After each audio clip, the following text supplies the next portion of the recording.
Okay. So பெரிய இலைகளை பொறுத்த வரைக்கும் வந்து அவற்றை நாங்கள் இந்த இளைய தொகுதிகளுக்குள்ள உள்ளடக்க மாட்டோம். சரி. ஏன்னு சொன்னால் இப்ப இளைய தொகுதிகள் இளையம்ன்றது எங்களுக்கு இங்க இளையம் என்று சொல்லப்படுறது வந்து எங்களுக்கு ஒரு குறித்த தொழிலுக்கென இசைவாக்கப்பட்ட கரங்களினுடைய கூட்டம். சரி, இதில் கவனிக்க வேண்டியது குறித்த தொழிலுக்கென இசைவாக்கப்பட்ட கரங்களினுடைய கூட்டம். சரியா? ஆனா இது பிரிவியங்களை பொறுத்த வரைக்கும் வந்து பெரிய இளையங்களை பொறுத்த வரைக்கும் வந்து அவற்றை நாங்கள் இளைய தொகுதிகளுக்கு உள்ளடக்காததன் காரணம் வந்து பிரிக்கிறதுன்றது வந்து ஒரு தொழிலாக கருதப்பட மாட்டாது. சரியா? நீங்க ஓயல்ல படிச்சிருப்பீங்க பிரிய இளையங்கள், நிலைய இளையங்கள், நிலைய இளையங்கள் 2 வகை எளிய சிக்கலான நிலையங்கள் படிச்சிருப்பீங்க. சரியா? இந்த பிரிய இளையங்கள்ல சிலது சரி இந்த பிரிய இளையங்கள்ல காலப்போக்கில் வந்து அவை வந்து சிலது கல நீட்சி அடையும், சிலது கல வியர்த்தம் அடையும், அதாவது வந்து தொழில்களுக்கு என்ன இசைவாக்கம் அடையும். ஆனா ஒரு சில என்ன செய்யணும்னு சொன்னா தொடர்ந்து பிரிய இளையங்களாகவே காணப்படும். அடுத்த தருணத்துல இந்த கலங்கள் பிரிகை அடையும் போது ஆரம்பத்துல பிரிய இளையங்களாக காணப்பட்ட வந்து கல நீட்சி மற்றும் கலவியத்துக்கு உள்ளாகின்ற புதிதாக உருவாக்கப்பட்ட கலங்கள் தான் அங்க என்ன எங்களுக்கு பிரிய இளையங்களாக தொழில்பட போகுது. சோ பிரித்தல் தொழில்ன்றது வந்து ஒரு நிலையான தொழில் இல்லை.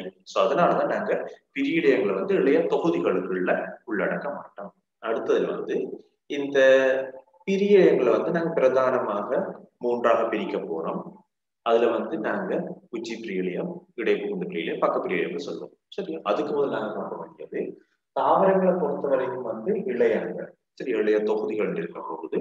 அவை வந்து 3 வகைப்படும். அந்த இளைய தொகுதியை வந்து தாவரங்கள்ல அங்கங்கள் உருவாக்கும். அங்கங்கள் வரைக்கும் தாவரங்கள் வரைக்கும் தாவரங்களுடைய இலைகள் ஒரு அங்கம். அவை வந்து ஒளி தொகுப்புக்காக சிரத்தில் அடைந்த அங்கங்கள். தாவர இலைகள்ன்றது வந்து ஒளி தொகுப்புக்காக அல்லது உணவு உற்பத்திக்காக, சக்தி புறப்பாக்கத்திற்காக அல்லது சக்தி சேமிப்பிற்காக அவை வந்து சிரத்தில் அடைந்த அங்கங்களாக இருக்கும். அங்கங்கள் சொல்றது வந்து அவற்றிற்கு உள்ளே வந்து நிறைய இளையங்கள் காணப்படும். அந்த இளையங்கள் வந்து வெவ்வேறு தொழில்களை ஆற்றுகின்ற கூட்டமாக இருக்கும். ஆனா அவற்றுக்கு இடையில வந்து ஒரு பொதுவான நோக்கம் இருக்கும், பொதுவான ஒரு தொழிற்பாடு இருக்கும். அதுதான் நாங்க அங்கம் சொல்லுவோம். எக்ஸாம்பிளுக்கு இலையோட எடுத்துக்கிட்டா இலையில வந்து எங்களுக்கு குடைக்கிழ விளையங்கள் காணப்படும் போது குடைக்கிழ விளையங்கள் காணப்பட போகுது. சரி, அப்படி இல்லாட்டின்னு சொன்னா எங்களுக்கு கால் உரியம் சார்ந்த விளையங்கள் காணப்பட போகுது, காவற்கிழங்கள் காணப்பட போகுது, கிழங்குகளின் அடிப்படையில் வரும், அதாவது அவை வந்து தோலுடையங்களுக்கு வரப்போகுது. இவ்வாறான இளையங்கள் சேர்ந்து ஒளித்தொகுப்பு என்கின்ற ஒரு பொதுவான தொழிலை ஆற்றப்போகுது. சோ அங்கங்கள் என்ற வரைகளை வந்து அங்க வந்து பல இளையங்கள் சேர்ந்து பல இளைய தொகுதிகள் சேர்ந்து ஒரு பொதுவான தொழிலினை ஆற்றப்போகுது. அடுத்தது வந்து இந்த அங்க தொகுதி. தாவரங்களை பொறுத்த வரைக்கும் வந்து அங்க தொகுதி என்றது வந்து 2 தான். சரியா? நீங்க விலங்குகளை பொறுத்த வரைக்கும் வந்து வெவ்வேறு தொகுதிகள் காணப்படும். ஆனா தாவரங்களை பொறுத்த வரைக்கும் 2 தான் இருக்க போகுது. ஒன்று வந்து அங்குர தொகுதி, 2வது வந்து வேர் தொகுதி. சரி, அதாவது வந்து தரைக்கு மேல அதாவது ஒளி கேப்சரிங் ஒளியை வந்து பெற்றுக்கொள்கின்ற அல்லது ஒளியை பற்றி பிடித்துக் கொள்கின்ற தன்மைக்கு ஏற்ற மாதிரி அது வந்து அங்குர தொகுதி என்று வடிவமைக்கப்படுது, விவரிக்கப்பட்டது. அடுத்தது வந்து நிலத்துக்கு கீழான வந்து அது வந்து பிரதானமாக நீர் கணிப்புகள் அகத்துறிஞ்சல் மற்றும் ஆதாரத்தை மையப்படுத்தி இந்த வேர் தொகுதி காணப்படப்போகுது. இந்த தொகுதிகள் சேர்ந்தங்களுக்கு தாவரம் என்று சொல்லப்படுகின்ற ஒரு அங்கியை உருவாக்குது. சரியா? ஓகே. அப்ப நாங்க பிரியலையங்களை பொறுத்த வரைக்கும் வந்து பிரியலையங்கள் வந்து 3 காணப்பட போகுது. அதுல முதலாவது உச்சி பிரியலையம், 2வது பக்க பிரியலையம், 3வது இடைப்புகுந்த பிரியலையம். சரியா? இந்த உச்சி பிரியலையத்தை பொறுத்த வரைக்கும் வந்து உச்சி பிரியலையத்திலையும் 2 காணப்படும். அதை நாங்க ஒட்ட சொல்லுவோம் அங்குர உச்சி பிரியலையம், அதாவது வந்து தாவரத்தினுடைய அங்குரத்தினுடைய நுனிப்பகுதியில காணப்படும். அதாவது தாவர உச்சி பிரியலையத்தை பொறுத்த அங்குர உச்சி பிரியலையத்தை பொறுத்த அது வந்து தாவர அங்குரத்தினுடைய நுனிப்பகுதியில காணப்படும். இந்த வேறுச்சி பிரியலையம் வந்து நுனி பிரதேசத்துல இல்லாமல் நுனி பிரதேசத்திற்கு சற்று உள்ளாக காணப்படும். சரியா? அங்குரச்சி பிரியலையம் வந்து நுனி பகுதியில காணப்படும். இதுக்குள்ள அங்குரச்சி பிரியலையம். ஆனா இந்த வேறுச்சி பிரியலையம் வந்து நுனிக்கு சற்று உள்ளாக காணப்படும். இந்த நுனி பகுதி வந்து எங்களுக்கு வேர் மூடி என்று சொல்லப்படும். சரியா? ஏன் இந்த டிஃபரன்ஸ் என்று சொன்னால், அங்குலத்தை பொறுத்த வரைக்கும் வந்து எங்களுக்கு கலங்கள் மேலிருந்து தான் சேர்க்கப்பட வேண்டும். ஆனா வந்து மண்ணை பொறுத்த வரைக்கும் புதிய கலங்கள் கீழ்ப்பக்கமாக உருவாகும் என்று சொன்னால் எங்களுக்கு தெரியும் வேர் வந்து மண்ணின் ஊடாகத்தான் இது என்ன வளர வேண்டும். சரியா? வேர் வந்து எங்களுக்கு மண்ணின் ஊடாகத்தான் வளர வேண்டும். மண்ணின் ஊடாக வளர்க்க என்ன செய்ய மாட்டேங்க புதிய கலங்கள் இவை வந்து சிறத்தல் அடையாத கலக்கூட்டம், அதாவது வந்து புதிதாக உருவாகிற கலக்கூட்டம். அப்ப எங்களுக்கு தெரியும் மண்ணில வந்து ஒரு உராய்வு இருக்கும், மண் துணிக்கைகளுக்கு இடையில ஒரு ஆய்வு ஏற்படும். அப்ப இந்த கலங்கள் நீட்சி அடையும் போது இங்க என்ன நிகழும் என்று சொன்னா இந்த வேர்களுடைய நுனிப்பகுதியில வந்து ஒரு உராய்வு ஏற்படும். சரியா? இந்த உராய்வு என்ன செய்யும் சொன்னால் இந்த கலங்களை வந்து அழிக்கும் அல்லது தேய்க்கும். அப்ப இதுக்காக வேண்டித்தான் இந்த வேர் மூடி என்று சொல்லப்படுகின்ற ஒரு மரட்டு கலப்படை உருவாக்கப்படுது. இந்த மரட்டு கலப்படை என்ன மாதிரி சொன்னா இது வந்து வெண்மையானது. சரி, எதனால வந்து எதுவும் உற்பத்தி செய்யப்படுவதில்லை. சோ இது வந்து வெண்மையானது, ஒரு மூடி மாதிரி இருக்கு, மூடி மாதிரி பூரான மூடி மாதிரி இருக்கு. இந்த மூடி என்ன செய்யும் சொன்னா இந்த உராய்வுக்கு எதிராக வேரினுடைய வளர்ச்சியை அனுமதிக்கும். வேர் மூடியை பொறுத்த வரைக்கும் வந்து வேர் மூடி வந்து மலட்டு கலப்படைகளால ஆனது. சரியா? இதனால வந்து வேர் வந்து மண்ணை துளைத்து, அதாவது உராய்வுக்கு எதிராக மண்ணை துளைத்து வேர் ஓடுறதுக்கு வழிவகுக்கும். இதனாலதான் வேரினுடைய உச்சி பிரியிலியம் வந்து வேர் மூடிக்கு பின்னாக வைக்கப்படுகிறது. வேர் மூடிக்கு பின்னாக, வேரின் அடிப்பகுதி வந்து வேர் மூடி, அதுக்கு மேலதான் இந்த வேர் உச்சி பிரியிலியங்கள் காணப்படுகிறது.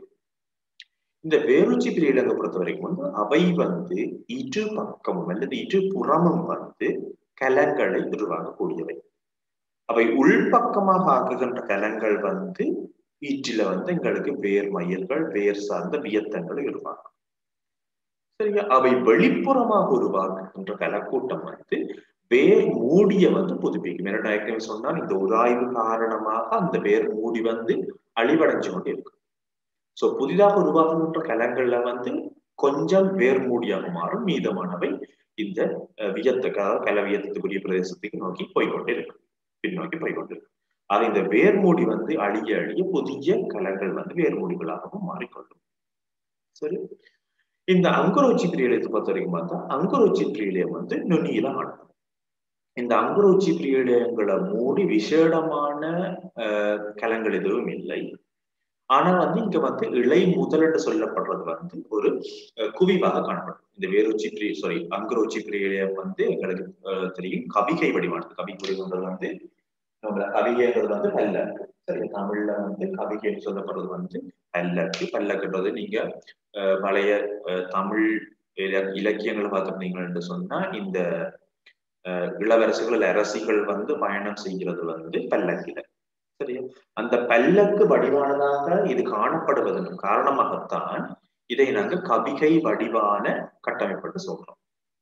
ஓகே, அப்ப இந்த அங்குரோச்சி பிரியலயம் வந்து கவிகை வடிவானது.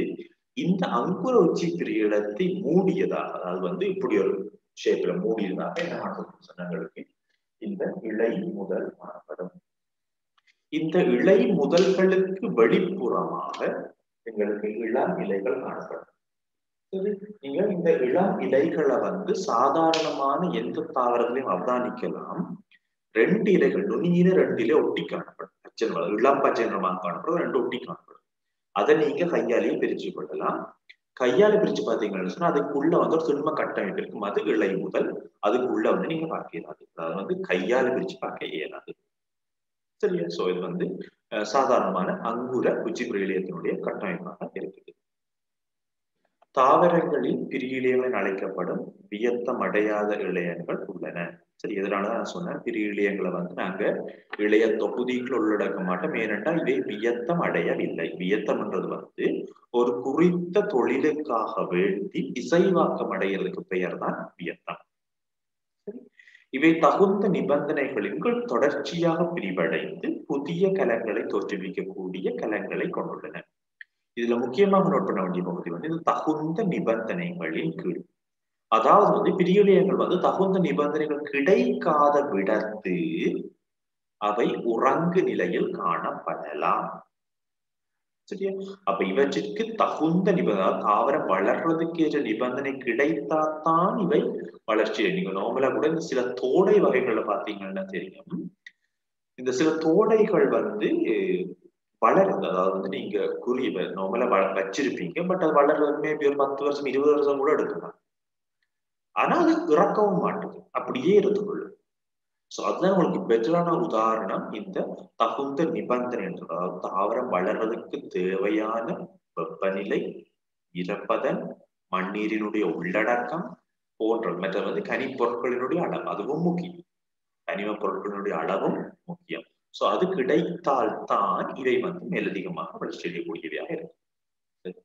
இக்கலங்களில் சிலவினர் நீட்சியடைந்து வியத்தம் அடைவதன் மூலம் தாவர உடலின் புதிய இழையங்களை தோற்றுவிக்க ஏனைய கலங்கள் தொடர்ந்து பிரியலியங்களாகவே காணப்படும். இதுதான் ஏற்கனவே சொன்னா, இந்த பிரியலிய கலங்கள்ல ஒரு பகுதி, சரியா, ஒரு பகுதி வந்து கல நீட்சி அடைந்து கலவியத்தத்திற்கு உட்படும். அதாவது மற்றொரு பகுதி வந்து தொடர்ந்தும் பிரியலிய கலமாகவே காணப்பட்டு அடுத்த தடவை, அடுத்த சுற்றின் போது அல்ல அடுத்த வட்டத்தின் போது அவை மேலும் கலங்களை உருவாக்கியதன் பின்னர் இந்த பழைய பிரியலிய கலங்கள் வந்து கல நீட்சி அடைந்து கலவியத்தத்திற்கு உள்ளாகும். சரியா? பிரியலியங்களுக்கு உறங்கு காலம் காணப்படலாம். சொல்லிட்டேன். பிரியலிய தொழிற்பாட்டால் புதிய கலங்கள் சேர்க்கப்படுகின்றன. சோ பிரியலிய தொழிற்பாடு வந்து கல வட்டத்தை உருவாக்குவதுதான். சரி, இதனால் வந்து புதிய கலங்கள் சேர்க்கப்படுகிறது. இக்கலங்கள் தொடர்ந்தும் வியத்தமுற புதிய தாவர இழையங்கள் தோன்றுவதால் தாவர வளர்ச்சி ஏற்படும். சொன்னாங்க தாவரம் வளருது என்று சொல்ற மட்டும், அல்லது ஒரு மரக்கற்றை வச்சுட்டு பூங்கன்றை வச்சுட்டு அது வந்து வளருதுன்னு சொல்ற மட்டும் எங்களுக்கு தெரியும். அதனுடைய உயரத்துல அதிகரிப்பு ஏற்படும். அப்படி இல்லைன்னா அட்லீஸ்ட் அதுல வந்து புதிதாக ஒரு இளம் இலைகள் எங்களோட கண்ணுக்கு தென்படக்கூடியதாக இருக்கணும். அப்படின்னு சொன்னா நாங்க அதை வளர்ந்துட்டு மீன் பண்ணுவோம். சோ வளருதண்டால் வந்து அதுல வந்து புதிய கலங்கள், புதிய இழையங்கள், புதிய அங்கங்கள் சேர்க்கப்படுகின்றன அர்த்தம். சரிங்க, தொடர்ந்து பார்த்தோம்னு சொன்னா இந்த பிரியலிய கலங்களுக்கான சிறப்பியல்புகள். சரி, ஒவ்வொரு கலத்துக்கும் வந்து சிறப்பியல்பு காணப்படுது. இந்த பிரியலிய கலங்களை பொறுத்தவரைக்கும் வந்து உயிர் உள்ள கலங்கள். சரியா? பிரியலிய கலங்கள் வந்து உயிருள்ள கலங்களாக இருப்பதன் காரணத்தினால தான் அவற்றினால வந்து தொடர்ச்சியான கலவட்டங்களை மேற்கொண்டு, இளையுறு பிரிவுக்குரிய கலவட்டத்தினை மேற்கொண்டு அவற்றினால வந்து புதிய இழையங்களை வந்து உருவாக்கக்கூடியதாக இருக்கு. உயிரற்றதாக இருக்கும் சொன்னா அது வெறுமனே ஒரு கல தெளிவாகத்தான் காணப்படும். சரியா? அடுத்து வந்து ஒத்த பரிமாணம் உள்ளவை. சரியா? பொதுவாக கோள வடிவான ஆனால் ஒத்த பரிமாணம் உள்ளவை. மூன்றாவது இயல்பு பார்த்தீங்கன்னு சொன்னா கட்டமைப்பு ரீதியாகவும் தொழிற்பாட்டு ரீதியாகவும் வியத்தம் அடையாதவை. சோ பிரியலியங்களுக்கு இது முக்கியமான ஒரு அம்சம்.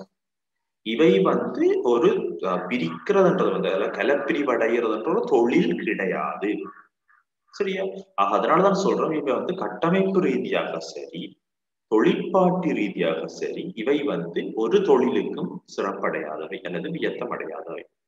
இப்ப நீங்க பாத்தீங்கன்னு சொன்னா இப்ப இந்த பிரியலிய கலங்கள் இன்றைக்கு பிரியலிய கலங்களாக இருப்பவை ஒரு 5 நாள் போக 6 நாள் போக ஒரு குடைக்கல விளையக்கலமாகவோ, ஒரு வல்லுறுக்கல விளையமாகவோ, அல்லது ஒரு தோலுடைய கலமாகவோ, அல்லது ஒரு கால் கலமாகவோ, அல்லது ஒரு உரியத்தினுடைய பகுதியாகவோ மாறும்.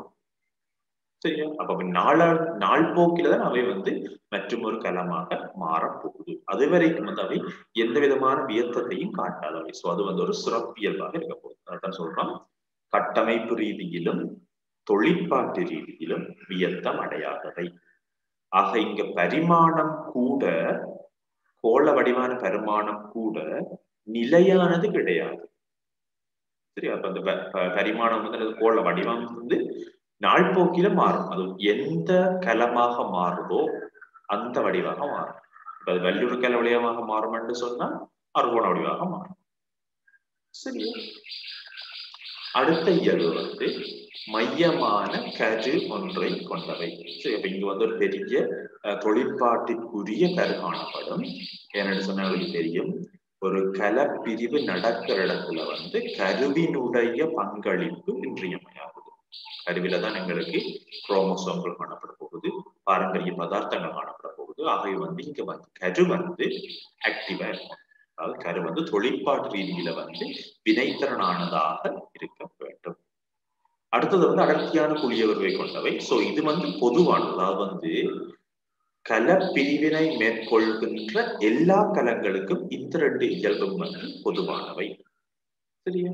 அப்ப அடர்த்தியான குழிய உருவுக்கு காரணம் என்னன்னு பார்த்தால், அடர்த்தியான குழிய உருவில அதிகமான உபகல கூறுகள் தங்கி இருக்கும். சரி, அவங்களுக்கு கலப்பிரிவுக்கு கட்டாயமாக உபகல கூறுகள் அளவில பெருகி இருக்க வேண்டும்.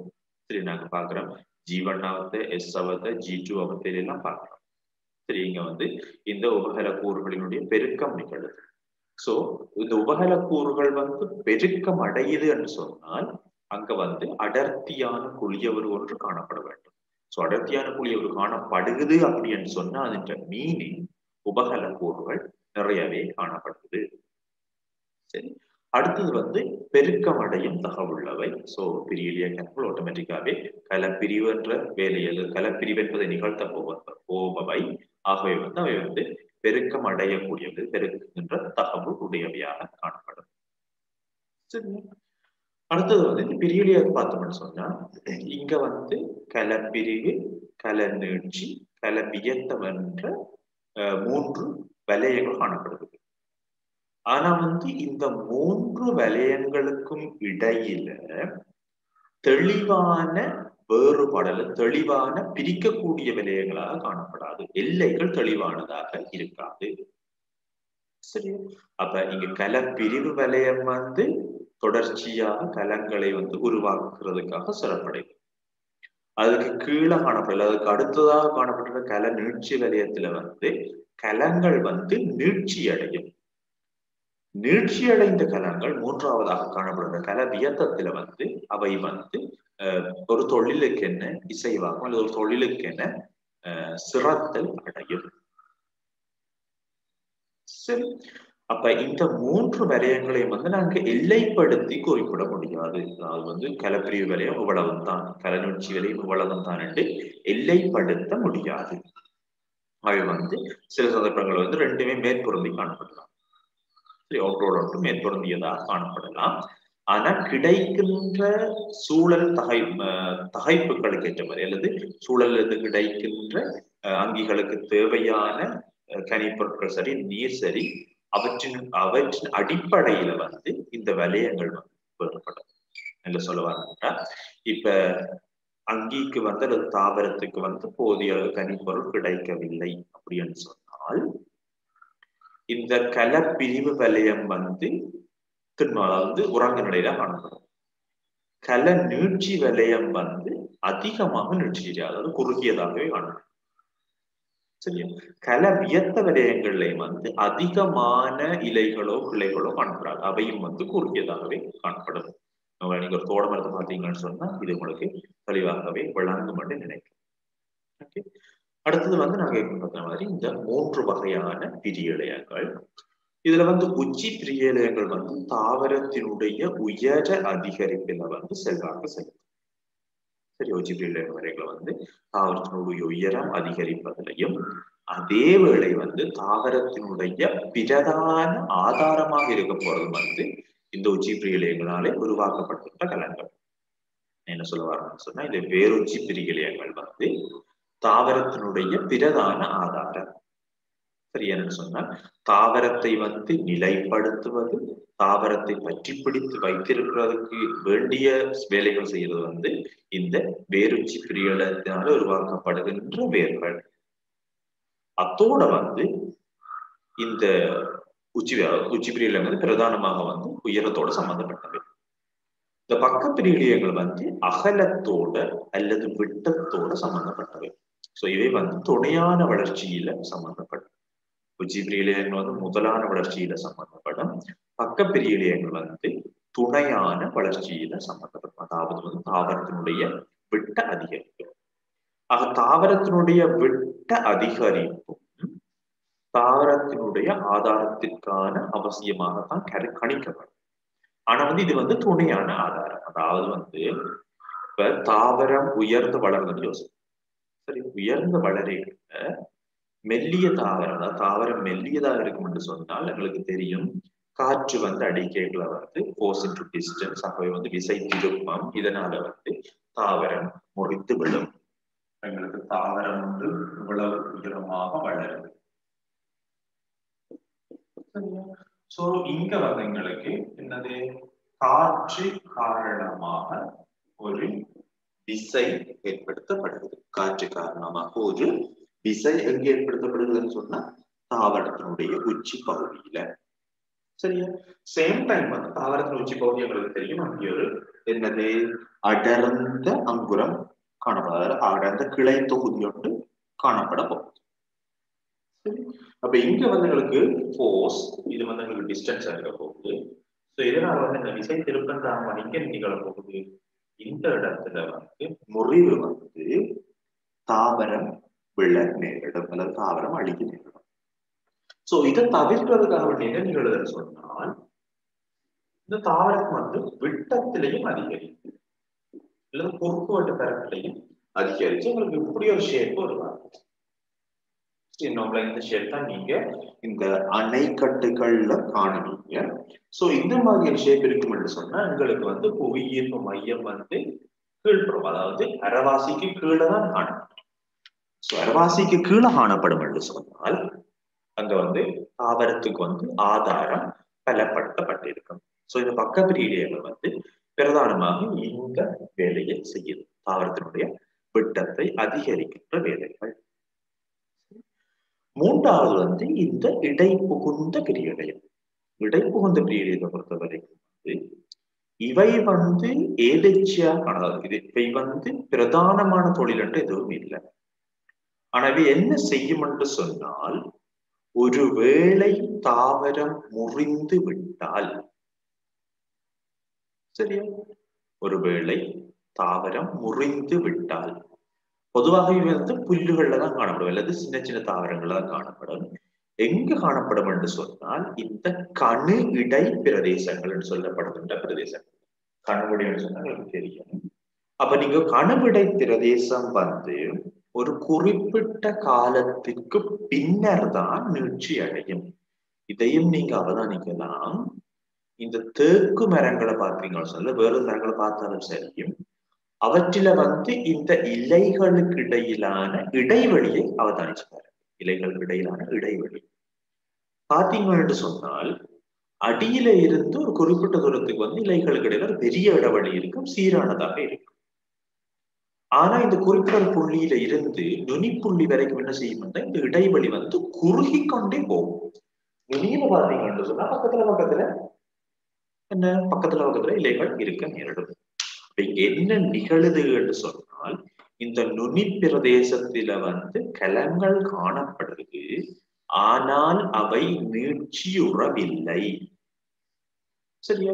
இதே கலங்கள், அதாவது இதே நெருக்கமான கலங்கள் வந்து இன்னும் கொஞ்ச நாள் விட்டு பாத்தீங்கன்னு சொன்னா அவை வந்து சீரான இடைவெளியை பெற்றுக் கொண்டிருக்கும். சோ இங்க என்ன காணப்படுதுன்னா இந்த இடைவெளி, இதுல பாத்தீங்கன்னு சொன்னா சீரான இடைவெளியில வந்து இலைகள் காணப்படும். ஆனா மேல பாத்தீங்கன்னு சொன்னா, நுனி பகுதியை பாத்தீங்கன்னு சொன்னா இந்த இடைவெளி வந்து குறுகி கொண்டு போகும். சரி, இங்க என்ன நிகழுது என்று சொன்னால், இதுல இந்த சீரான இடைவெளியில் இருக்கிற கலங்கள் வந்து இந்த இடங்கள் வந்து ஏற்கனவே கல நீட்சி அடைந்தவை.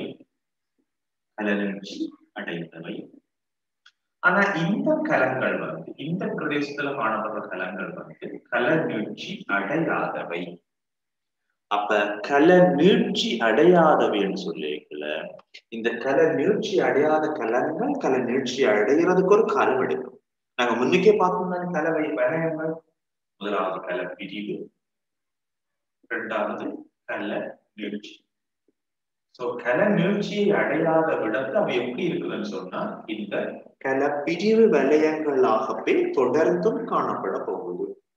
சோ நாங்க இந்த இடத்துல முறிப்போம் என்று சொன்னால் இது ஏற்கனவே எங்களுக்கு என்ன இருக்க போகுது, பிரியலிய கலங்களாக இருக்கும். சரி, கல நீட்சி அடையல தானே.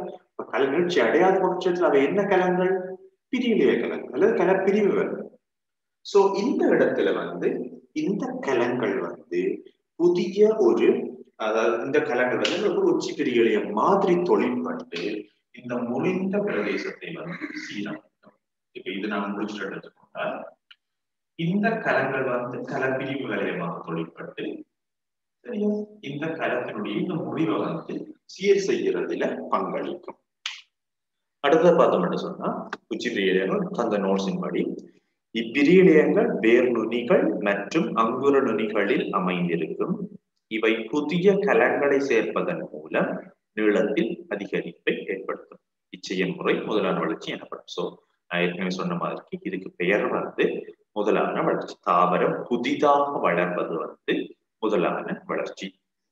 சரி, பக்கப்பிரியிலையை பொறுத்த வரைக்கும் வந்து கலன் மாறுளையம், தக்கை மாறுளையம் என்பன பக்கப்பிரியிலையங்கள் ஆகும். சரியா, பக்கப்பிரியிலையங்களை வந்து ரெண்டு இருக்கு. உச்சி பிரியிலையங்களை ரெண்டு இருக்கிற மாதிரிக்கு பக்கப்பிரியிலையத்திலையும் ரெண்டு இருக்கு. ஒன்று வந்து கலன் மாறுளையம், இரண்டாவது தக்கை மாறுளையம்.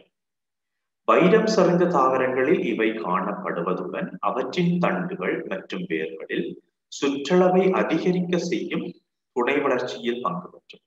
அப்ப இவை வந்து வைரம் சரிந்த தாவரங்கள்ல தான் இந்த பக்கப்பிரியிலையங்கள் காணப்படும். சாதாரணமான புத்தாவரங்கள் கூட்டு தாவரங்கள்ல வந்து இவை காணப்படுவது இல்லை. கலன் மாறுளையம் துணைக்கால் துணை உரியம் என்பவற்றை தோற்றுவிக்கும். தக்கை மாறுளையம் மேற்தோலை பிரதியீடு செய்வதும் தடித்த கடினமான சுற்றுப்பாட்டையை தோற்றுவிக்கும். ஆக வந்து இங்க வந்து பக்க பிரியிலையங்களை காணப்படுற கலன் மாறுளையத்தினால வந்து துணைக்கால் துணை உரியம் உருவாகும். அதாவது ஏற்கனவே முதலான வளர்ச்சியின் போது உருவாகி இருப்பது வந்து முதலான கால், முதலான உரியம். துணையான வளர்ச்சியின் போது முதலான கால் உயிரற்றதாக அல்லது தொழிற்பாடு இழக்கும். அவை வந்து என்ன செய்யும்டா நடுப்புள்ளியை நோக்கி தள்ளப்படும். துணையான கால் வந்து பின்னால உருவாகும். அதுபோல இந்த முதலான உரியம் வந்து வெளிப்புறத்தை நோக்கி தாவர மையத்தில இருந்து வெளிப்புறத்தை நோக்கி முதலான உரியம் தள்ளப்படும். துணையான உரியம் வந்து அதற்கு உள்ளாக காணப்படும். சோ இங்க வந்து முதலான துணையான கால் மற்றும் துணையான உரியங்கள் தான் கடத்தல் தொழிலை மேற்கொள்ளும். சரிங்களா, கொண்டு செல்லும் தொழிலை மேற்கொள்ளும். அப்ப முதலான கால் என்ன செய்யும் என்று சொன்னால் வைரம் என்கின்ற பகுதியை இருப்பார்கள். அதான் நாங்க பிறகு வைரம் என்ற பகுதியில படிப்போம். சரியா, இந்த முதலான உரியம் என்னன்னு சொன்னா அவை வந்து இந்த சுற்றுப்பட்டையோட போய் மர உரிய என்ற பகுதியோட போய் சேர்ந்துடும். சரியா, அப்ப தக்கை மாறுளையம் என்ன செய்யறது? தக்கை மாறுளையம் வந்து வெளிப்புறமான மேற்தோலை, அதாவது நார்மலா வந்து இந்த தாவரங்கள்ல வந்து இளம் தாவரங்கள்ல வந்து நீங்க நிகத்தால கீறினாலும் கீறுபடும், காயம் பெறும். ஆனா வளர்ந்த தாவரங்கள்ல வந்து அப்படி வராது. சோ என்ன நிகழுதுன்னு சொன்னா முதலான வளர்ச்சியின் போது இளம் தண்டுகள் தான் முதலான வளர்ச்சி. சோ முதலான வளர்ச்சியின் போது இந்த மேற்தோலாக இருந்தது வந்து துணையான வளர்ச்சியின் போது தக்கை என்று சொல்லப்படுகின்ற கடினமான அல்லது வன்மையான பகுதியினால பிரதியீடு செய்யப்படுகிறது. ஏனென்று சொன்னால் இந்த பூச்சி தாக்கங்கள்ல இருந்து தப்புறதுக்காக வேண்டும். பூச்சி தாக்கங்கள் அல்லது வேறு பறவைகள் விலங்குகளுடைய தாக்கங்கள் இருந்து தப்புறதுக்காக வேண்டிதான் இது தக்கை என்கின்ற பகுதி வந்து பிரதியீடு செய்யப்பட்டது. சரி, அடுத்தது வந்து இடைப்புகுந்த பிரியிலையம். இடைப்புகுந்த பிரிவினை பொறுத்தவரைக்கும் வந்து புற்கள் போன்ற ஒரு சில ஒருவித்திலைகள் அவற்றின் தண்டுகள் மற்றும் இலைகளின் அடியில் மாறுளை தொழிற்பாட்டை காட்டுகிறது. இலைகளின் அடிதான் நான் ஏற்கனவே சொன்னேன் கணுக்கள், கணு இடை என்று சொல்லுவோம். ரெண்டு கணுக்களுக்கு இடைப்பட்ட பிரதேசத்தை கணு இடை என்று சொல்லுவோம். சரி, இவை இடைப்புகுந்த பிரியிலைகள் எனப்படும்.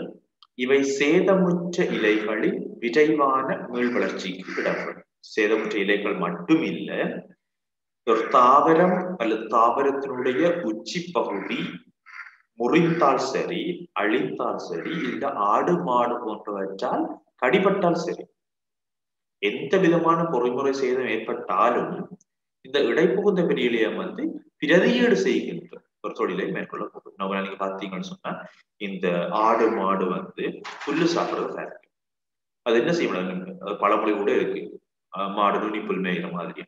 சோ அங்க என்ன நிகழ்வு சொன்னா அவை வந்து நுனிய மட்டும்தான் அவை மேயும் அல்லது நுனிய மட்டும்தான் உணவாக கொள்ளும். அப்ப நுனிய உணவாக கொள்ளும் என்று சொன்னால் அங்க வந்து உச்சி பிரியிலையம் இல்லை. என்னோட உச்சி பிரியத்தை தான் நம்ம உணவாக கொண்டுட்டு. அப்ப இப்ப இருக்க போற பிரியலி அப்படின்னு சொன்னா அது இந்த இடை புகுந்த பிரியலி. சோ மாடு அதை சாப்பிட்டு போடு 2 நாள் 3 நாள் திரும்பி பாத்தீங்கன்னு சொன்னா அதுல அரும்பு வந்திருக்கு. அப்ப அதுக்கு காரணம் என்னன்னு சொன்னா இந்த இடை புகுந்த பிரியலியங்களால்.